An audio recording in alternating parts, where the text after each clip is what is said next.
Abu vulkanik merusakkan hunian, tanaman, dan kesehatan masyarakat, serta memaksa 6.269 orang mengungsi pada bulan Januari 2024. Sepanjang tahun ini, masyarakat di Kecamatan Wulan Gitang dan Ilebura di Kabupaten Flores Timur dan Kecamatan Talibura di Kabupaten Sika diguyur abu vulkanik secara konstan. Total penduduk yang terdampak sekitar 32.000 orang di Flores Timur dan sekitar 16.000 orang di Kabupaten Sika.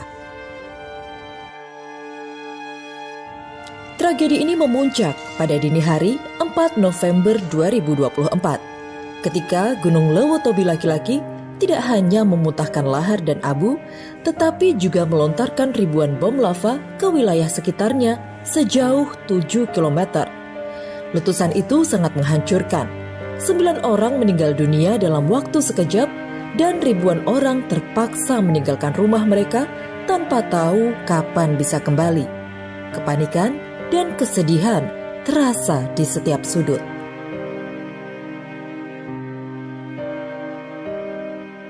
Sampai dengan awal Desember 2024, masih ada 10.375 pengungsi di Kabupaten Flores Timur dan 2.496 di Kabupaten Sika.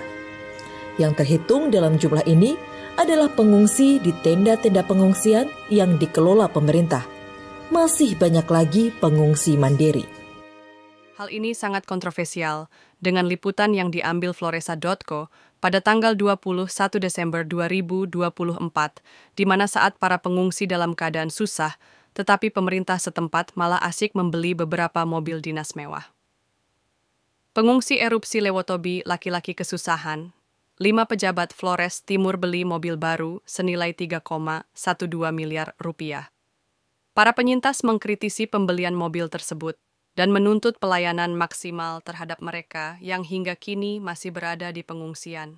Jelang akhir tahun ini, di tengah erupsi Gunung Lewotobi laki-laki yang terus berlanjut dan memaksa ribuan warga bertahan di pengungsian, 5 pejabat di Kabupaten Flores Timur mendapat mobil baru senilai 3,12 miliar rupiah. Bupati, wakil bupati, ketua DPRD, dan 2 wakilnya masing-masing mendapatkan 1 unit kendaraan merek Toyota Fortuner. Pada saat yang sama, penyintas erupsi ini yang kini mengungsi mandiri dan tinggal di tenda pengungsian, mengeluhkan minimnya pelayanan dari pemerintah daerah. Sosiolog dari Institut Filsafat dan Teknologi Kreatif Ledalero Pastor Charles Beraf, SVD berkata, pengadaan mobil itu amat disayangkan karena terjadi saat warga sedang melewati masa-masa sulit akibat erupsi. Menurut Imam Katolik yang juga pastor paroki Roh Kudus de Tukeli, Keuskupan Agung Ende ini, pengadaan mobil penting sebagai kebutuhan untuk pelayanan publik. Namun hal itu tidak relevan dan urgen di tengah situasi erupsi.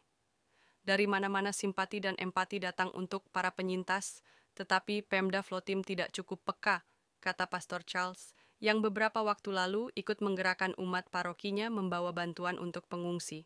Menurutnya, beberapa masalah terkait erupsi, seperti sistem peringatan dini atau early warning system, relokasi, distribusi donasi untuk para pengungsi masih butuh perhatian ekstra, termasuk dalam hubungan alokasi anggaran. Dalam situasi ini, penting bagi Pemda Flotim untuk memiliki cita rasa sosial, melihat urgensi penanganan bencana yang ada di depan mata. Apa kata penyintas? Damianus Nusa Blolon, salah satu penyintas dari Desa Nurabelen, Kecamatan Ilebura, menyebut keputusan Pemda Flotim itu tidak mempertimbangkan kebutuhan prioritas mereka. Ia menjelaskan, warga di tenda-tenda pengungsian sedang membutuhkan kepedulian dan pelayanan yang maksimal dari Pemda Flotim. Kami sedang mengalami kesedihan, kata Dami, sapaannya. Ia menjelaskan, warga yang perlu mendapat pelayanan ekstra adalah mereka yang terdampak parah, seperti di Desa Klatanlo, Nawokoten, Hokengjaya, dan Boru. Saudara-saudara di desa terdampak parah itu sebetulnya membutuhkan tempat hunian yang layak karena rumah mereka rusak dan kampung mereka tidak layak dihuni lagi, katanya kepada Floresa. Anggaran pengadaan mobil itu semestinya dimanfaatkan untuk menyiapkan perumahan, makanan, serta kebutuhan anak sekolah yang justru bermanfaat jangka panjang. Kalau perilaku pejabat begitu, dari mana kami mendapatkan uang buat menyekolahkan anak-anak kami, dan besok lusa kami makan apa? Kata Dami. Remigius Yoska Soge, pengungsi lainnya kecewa dengan respons lamban Pemda Vlottim. Dengan pembelian mobil baru ini, kata dia, menjadi bukti bahwa pemerintah lebih mementingkan urus kebutuhan pejabat ketimbang warga penyintas. Erson, warga Dusun Podor, Desa Boru, Kecamatan Wulanggitang, merupakan pengungsi mandiri. Bersama keluarga ia mengungsi ke Desa Bogantar, Kabupaten Sika, yang berjarak 7,9 km dari desanya. Karena alasan tidak mendapat bantuan dari Pemda Vlottim, ia kini memilih kembali menjaga Dusun Podor. Selama tinggal di rumahnya, alih-alih mendapat bantuan Pemda Vlottim, ia bersama warga lain bisa bertahan dari bantuan pihak ketiga. Kami minta bantuan ke Pemda Vlottim lewat mana dan minta lewat siapa? Pernahkah mereka cari kami yang mengungsi mandiri? Katanya. Menurut Erson, ada yang lebih penting dari sekadar membeli kendaraan baru, yaitu para penyintas di Desa Boru, Hokeng, Nawokote, dan Dulipali. Para pejabat Vlottim kan masih bisa kendarai mobil dinas lama, katanya. Warga dari Desa Boru lain yang meminta Floresa tidak menulis namanya berkata, dana untuk pembelian mobil itu seharusnya bisa diperuntukkan untuk menyiapkan lokasi pengungsian dan hunian sejak erupsi pada awal Desember 2023, mengantisipasi letusan yang terjadi pada awal bulan lalu. Dengan dana 3,12 miliar mesti gerak cepat. Pemda membantu kami yang adalah penyintas supaya bisa langsung dievakuasi pada tempat yang sudah disiapkan, katanya. Tidak direspon, menurut Kepala Badan Keuangan dan Aset Daerah Vlottim, Ferdinandus Fredrik Amabolen, untuk mobil 3 pimpinan DPRD baik ketua maupun wakil ketua, harga per unitnya 600 juta rupiah, sehingga total menjadi 1,8 miliar rupiah. Sementara itu, dua lainnya seharga 700 juta rupiah untuk bupati dan 620 juta rupiah untuk wakilnya. Total keduanya 1,32 miliar rupiah. Dengan demikian, katanya seperti dilansir Pos Kupang, kelima mobil baru itu menghabiskan anggaran 3,12 miliar rupiah. Pemda Vlottim menyebut peraturan pemerintah PP nomor 20 tahun 2022 sebagai dalil pembelian 5 mobil itu. PP itu yang merupakan perubahan dari PP nomor 84. Tahun 2014 mengatur tentang penjualan barang milik negara daerah berupa kendaraan perorangan dinas. Ferdinandus yang dihubungi Floresa pada 20 Desember menolak berkomentar soal polemik ini. Soal kebijakan dengan Pak Sekretaris Daerah, Sekda, katanya. Sekda Vlottim, Petrus Pedro Maran, yang dihubungi Floresa, juga tidak memberi komentar, berdalih sedang ada urusan lain. Masih ada agenda dengan para organisasi perangkat daerah, OPD, ujarnya kepada Floresa pada 20 Desember, sembari mengingatkan akan menghubungi kembali. Namun, hingga berita ini diturunkan, Petrus tak menghubungi. Ia juga tak merespons ketika kembali dihubungi Floresa. Sementara, anggota DPRD Vlottim dari fraksi Nasdem, Rovinus Kopong berkata, kebijakan untuk pengadaan mobil itu ditetapkan dalam periode sebelumnya, sebelum ia terpilih pada pemilu Februari. Saya sendiri tidak tahu riwayatnya karena kami sama-sama baru, katanya. Menurut Pastor Charles Beraf, demi alasan kemanusiaan, Pemda Vlottim seharusnya bisa mengabaikan pengadaan mobil dan fokus mengurus penyintas. Apakah selama ini penyelenggaraan pemerintahan terhambat karena mobil belum diadakan? Katanya. Jangan lukai lagi hati warga, tambah Charles. Erupsi masih berlanjut Lewotobi.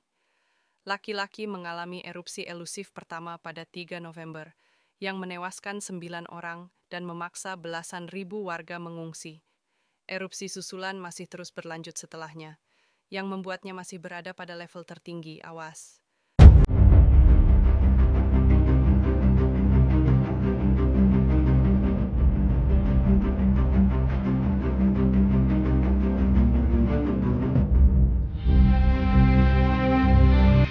Informasi kali ini datang dari Kabupaten Flores Timur yang dirilis Floresa.co.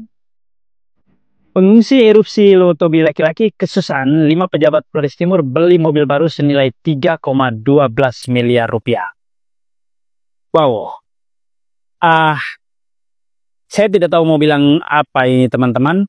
apakah ini merupakan hadiah bagi masyarakat Kabupaten Flores Timur karena nanti mereka akan mendapatkan pelayanan yang maksimal dari pemerintah karena pemerintah atau 5 pejabat pemerintah Kabupaten Flores Timur ini difasilitasi oleh 5 mobil baru.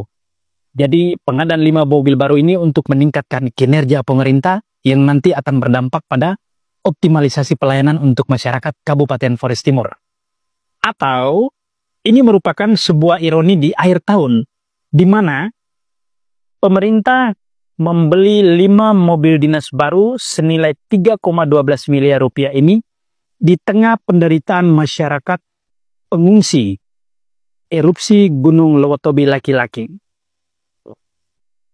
Teman-teman sekalian, kita semua tahu bahwa para pengungsi, para penyintas erupsi Gunung Lewotobi laki-laki saat ini sedang dalam kondisi kesusahan.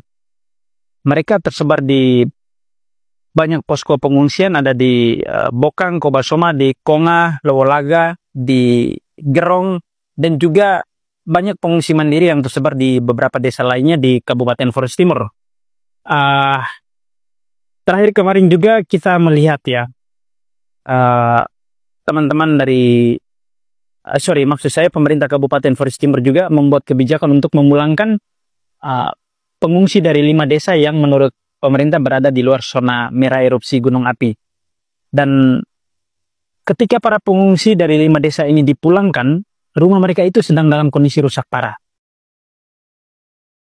Mereka tidak bisa tinggal dalam kondisi rumah yang seperti itu. Menurut estimasi dari teman-teman relawan komunitas Taman Daun yang sempat turun ke salah satu desa yang pengungsinya dipulangkan di Pulau Lera, itu ada 291 rumah yang rusak, 293 rumah yang rusak, dan total kebutuhan anggaran untuk bisa membeli seng dan mengganti atap rumah warga itu totalnya sekitar 1,4 miliar rupiah. Itu menurut estimasi mereka. Dan sebenarnya kalau misalnya anggaran 3,12 ini dicopot untuk membeli seng, tentu semuanya bisa diatasi. Masalah para pengungsi yang dipulangkan ini bisa diatasi. Dan teman-teman sekalian, kebijakan dari pemerintah untuk membeli mobil baru ini dikritisi oleh semua kalangan, termasuk dari akademisi ya. Ada di sini kalau kita baca di berita Floresa ini ada sosiolog dari Institut Filsafat dan Teknologi Kreatif Ledalaro, Pastor Charles Beraf, itu mengatakan bahwa pengadaan mobil ini amat sangat disayangkan karena tidak relevan dan tidak urgent di tengah situasi erupsi. Ini sebuah kebijakan yang memang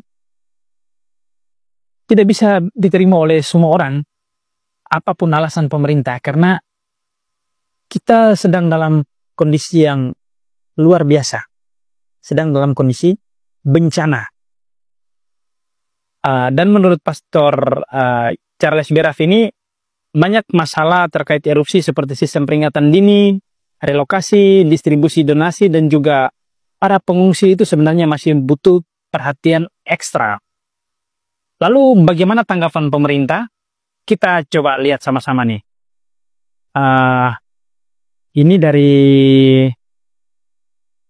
Kepala Badan Keuangan dan Aset Daerah Kabupaten Flores Timur, Pak Ferdinandus Frederick Amabolen, mengatakan bahwa 5 mobil dinas ini diantaranya itu ada 3 mobil untuk 3 pimpinan DPRD Kabupaten Flores Timur senilai 600 juta satu unitnya, dan 2 mobil lainnya itu untuk bupati dan wakil bupati senilai 700 juta rupiah. Dan menurut pemerintah, pembelian mobil ini sudah sesuai dengan peraturan pemerintah nomor 20 tahun 2022. Ini lagi yang saya sudah habis pikir nih. Pemerintah menggunakan dalil peraturan untuk membenarkan pembelian mobil ini. Padahal sebenarnya kita semua tahu bahwa pembelian mobil ini sebenarnya urusan kebijakan, bukan urusan soal menaati aturan.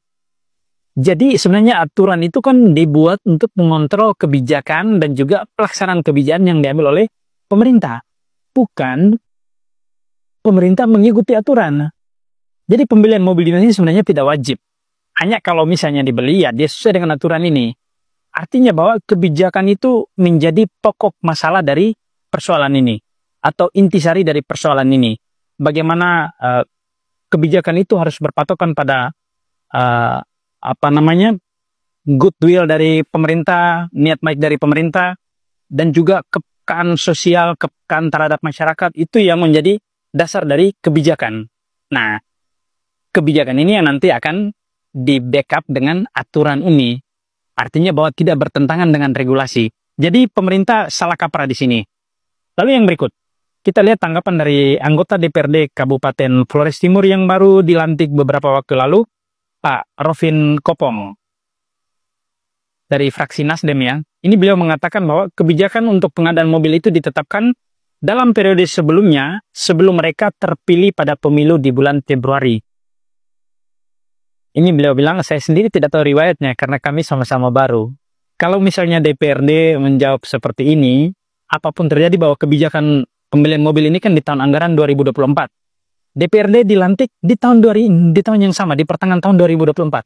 Artinya, sekalipun pengadaan mobil ini sudah dilakukan, tetapi mereka masih punya wewenang dan juga masih punya power untuk membatalkan ini.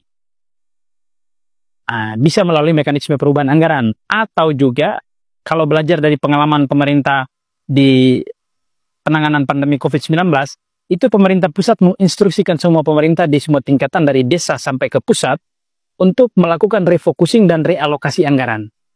Nah, ini kan sebenarnya bisa digunakan kebijakan ini. Kalau misalnya DPRD juga kompak untuk bersama-sama mendorong untuk membatalkan pembelian mobil ini, maka sebenarnya kebijakan ini bisa dibatalkan. Yang menjadi pertanyaannya kan, seurgensi apa sih pembelian mobil ini? Di tengah penderitaan masyarakat pengungsi di sekitar Gunung Api Lewotobi laki-laki. Ya, teman-teman sekalian, meskipun kita tahu bahwa kebijakan pemerintah yang tidak populis ini tidak bisa dibendung, lalu kita melihat juga DPRD melalui pernyataan Pak Rovin tadi juga seolah-olah tidak bisa berbuat apa-apa, tetapi sebenarnya bagi saya kebijakan-kebijakan yang tidak populis ini tidak boleh meruntuhkan semangat para pengungsi. Karena saudara-saudara kita, teman-teman kita, bapak, mama, kakak, adik semua yang berada di pengungsian, terus berada di tengah orang-orang yang peduli. Ya, saya kasih contoh saja, misalnya ada banyak pegiat LSM, ada banyak juga teman-teman komunitas, lalu begitu banyak juga bantuan dari bantuan-bantuan mandiri dari seluruh kalangan, dari berbagai penjuru dunia kan datang. Jadi sebenarnya bapak mama sekalian tidak sendirian dan tetap semangat. Di sini juga saya ingin mengucapkan selamat merayakan Hari Raya Natal dan juga Tahun Baru untuk bapak mama sekalian. Kita percaya bahwa semoga dengan semangat kelahiran Kristus dan juga pembaharuan diri di tahun baru ini bisa membuat kita semakin bersemangat lagi menghadapi hidup di masa yang akan datang. Dan kita juga berharap bahwa pemerintah Kabupaten Flores Timur yang terpilih, Bapak Antonius Doni Dihen dan juga Pak Ignas Boli Uran, itu bisa lebih baik lagi di masa yang akan datang. Kita berharap mudah-mudahan kebijakan mereka merupakan kebijakan-kebijakan yang berpihak kepada kepentingan masyarakat, terutama kepentingan-kepentingan yang urgent. Dan bagi teman-teman sekalian yang ingin mengetahui berita lengkapnya, silakan mengakses ke website floresa.co dan kata kuncinya adalah pengungsi erupsi Lewotobi laki-laki kesusahan, 5 pejabat Flores Timur beli mobil baru senilai 3,12 miliar rupiah.